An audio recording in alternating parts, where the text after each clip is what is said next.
subscribe my channel and press the bell icon button। आज मैं आपके साथ बहुत ही अच्छी दो स्टोरी शेयर करने वाली हूँ। जो पहली स्टोरी है रिया की। रिया बताती हैं उनकी सिस्टर की जब शादी होने वाली थी तो उन्होंने उनके पापा ने एक लॉज को किराए पे ले रखा था। उस लॉज को बहुत ही बड़ा सा हॉल था, तो उसी में पार्टी भी होनी थी और उसके रूम्स में गेस्ट आकर रहने वाले थे। बाराती भी जो आए थे, बाराती भी वहीं पे शिफ्ट होने वाले थे कुछ दिनों के लिए, जितना दिन तक उनकी शादी की फंक्शन थी। उन्होंने सबको ही वहाँ पे अरेंज कर दिए। बहुत ही अच्छा लगा उनको। वो लॉज बहुत बड़ी भी थी और साफ़ सुथरी थी। सब शिफ्ट हो गए वहाँ पर। शादी वादी हो जाएगी, उसके बाद फिर घर आ जाएंगे। रिया की दी के साथ रिया का भी सारे सामान रिया ने रख लिया और उसके मॉम डैड एक रूम में रह गए। तब तक बाराती नहीं आए थे। बाराती उसके दूसरे दिन आने वाले थे। सारे गेस्ट आ चुके थे। सारे गेस्ट को भी एक एक रूम दे दिया गया था। ऊपर 3 स्टोरीज का वो बिल्डिंग था, वो लॉज। सब कोई शाम के समय में रिया के कुछ कजिन्स छत पे बैठे हुए थे। काफ़ी रात हो चुकी थी तब। बैठे बैठे वो लोग डिनर विनर किए, सब गप्पे मारने के लिए छत पे चले गए। जाने के बाद सारे अंतराक्षरी खेलने लगे, कोई हॉरर स्टोरी बोलने लगा। ऐसे ऐसे करते करते काफ़ी रात हो चुकी। फिर वहाँ पे कुछ छोटे छोटे लड़कियाँ लड़के कुछ थे, वो लोग सोने के लिए आ गए। कुल मिलाकर रिया और रिया के 4 कजिन्स वहाँ पे रह गए।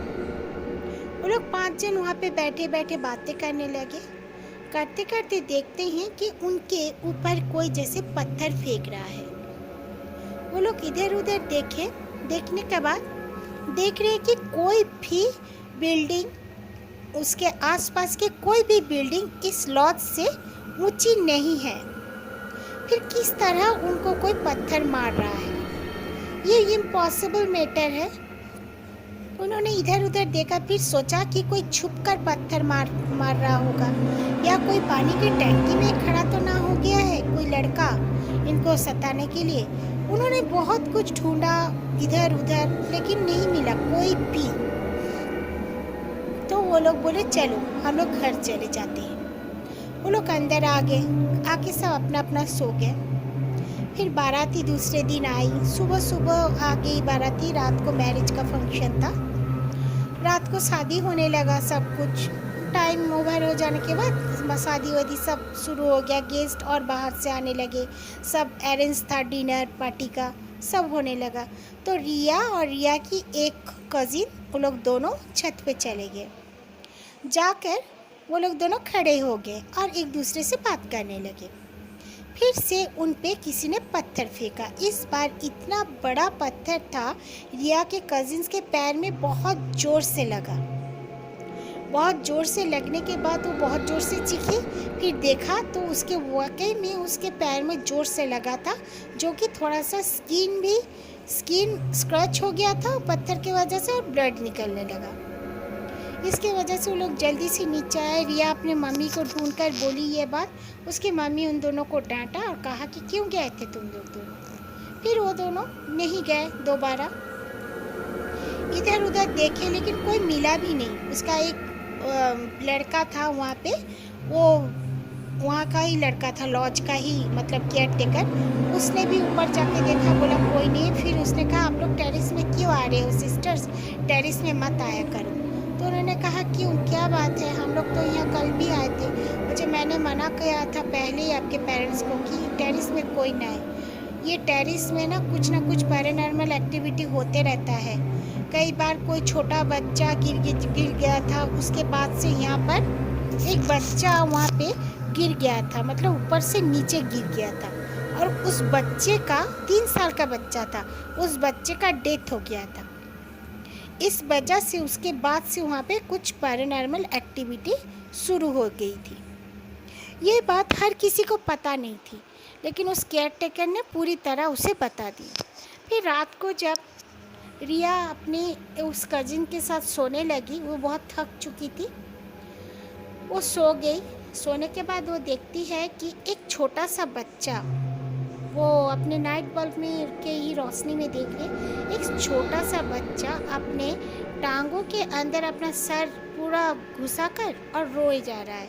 बहुत ही मतलब क्रीपी टाइप रो रहा है। आवाज़ बहुत धीमी धीमी आ रही है। तो रिया ने कहा, कौन हो तुम? वो सोचा कोई शादी का कोई आया हुआ कोई गेस्ट का बच्चा होगा। तुम कौन हो, कौन हो? 2-3 बार जब पूछा तो देखा कि वो बच्चा उसके पास जब नज़र उठाकर उसे देखा, उस बच्चे ने उसकी आँख पूरी तरह जैसे स्पार्क कर रहे थे और वो उसके आंखें उसी को घूरे जा रहे थे, ब्लिंक भी नहीं हो रहे थे।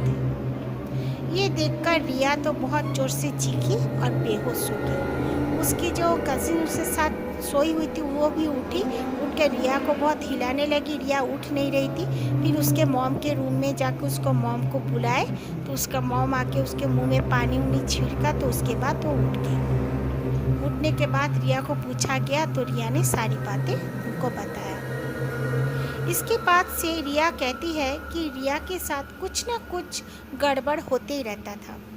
उसकी सिस्टर की शादी का फंक्शन फिनिश्ड हो गया, सब अपने अपने घर चले गए।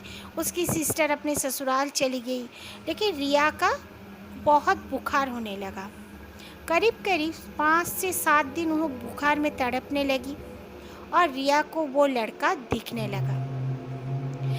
वो अपने घर पे भी वो लड़का बाकायदा उसे दिखने लगा। कभी सहन पे चलता हुआ दिखता तो कभी उनके छत के सीढ़ियों में बैठा हुआ दिखता।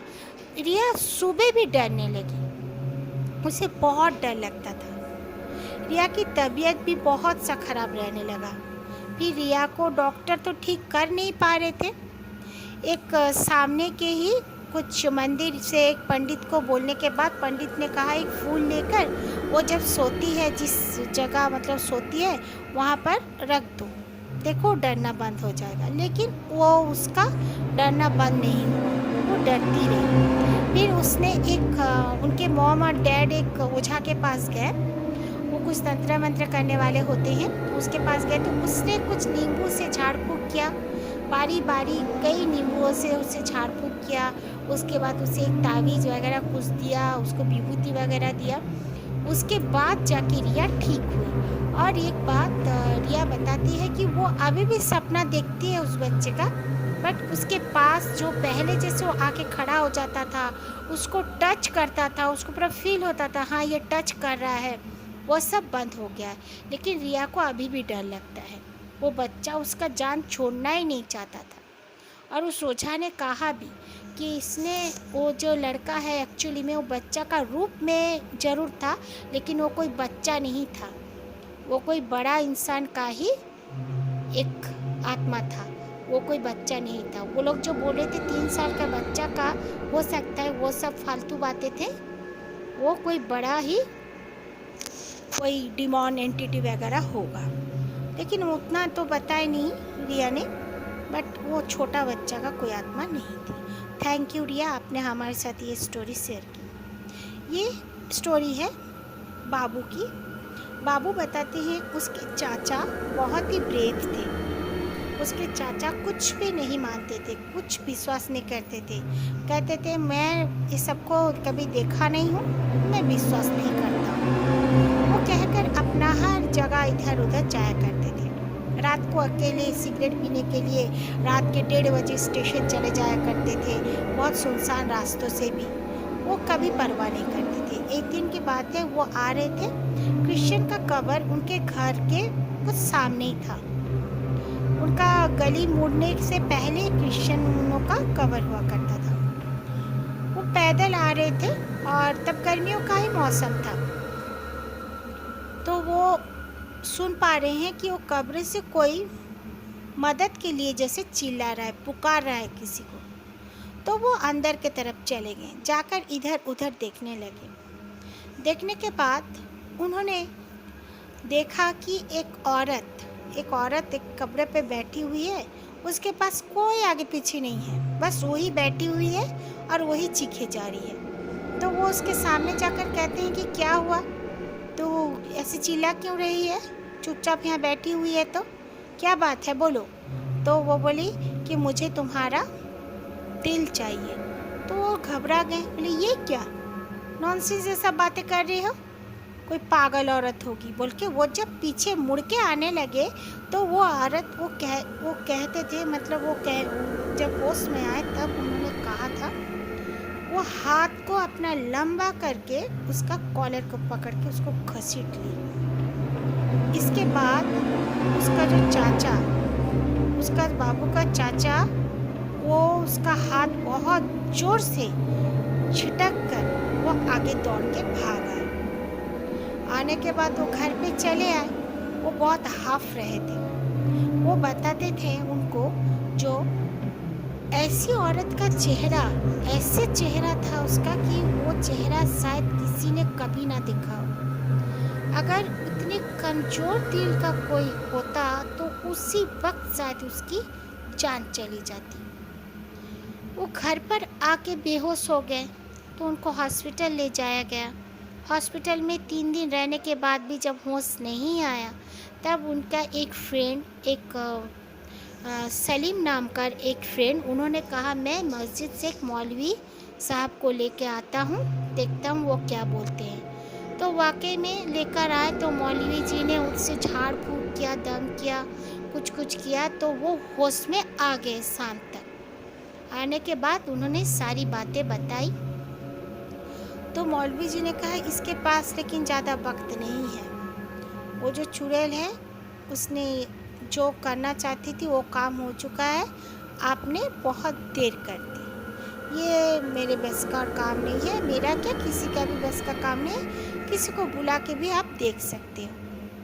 तो ऐसे ही बोल के तो सब कोई रोने लगे कि ऐसे कैसे हो सकता है। फिर रात होते होते उनका वाकई में डेथ हो गई, लेकिन वो मरने से पहले सारी बातें बता कर ही गए थे।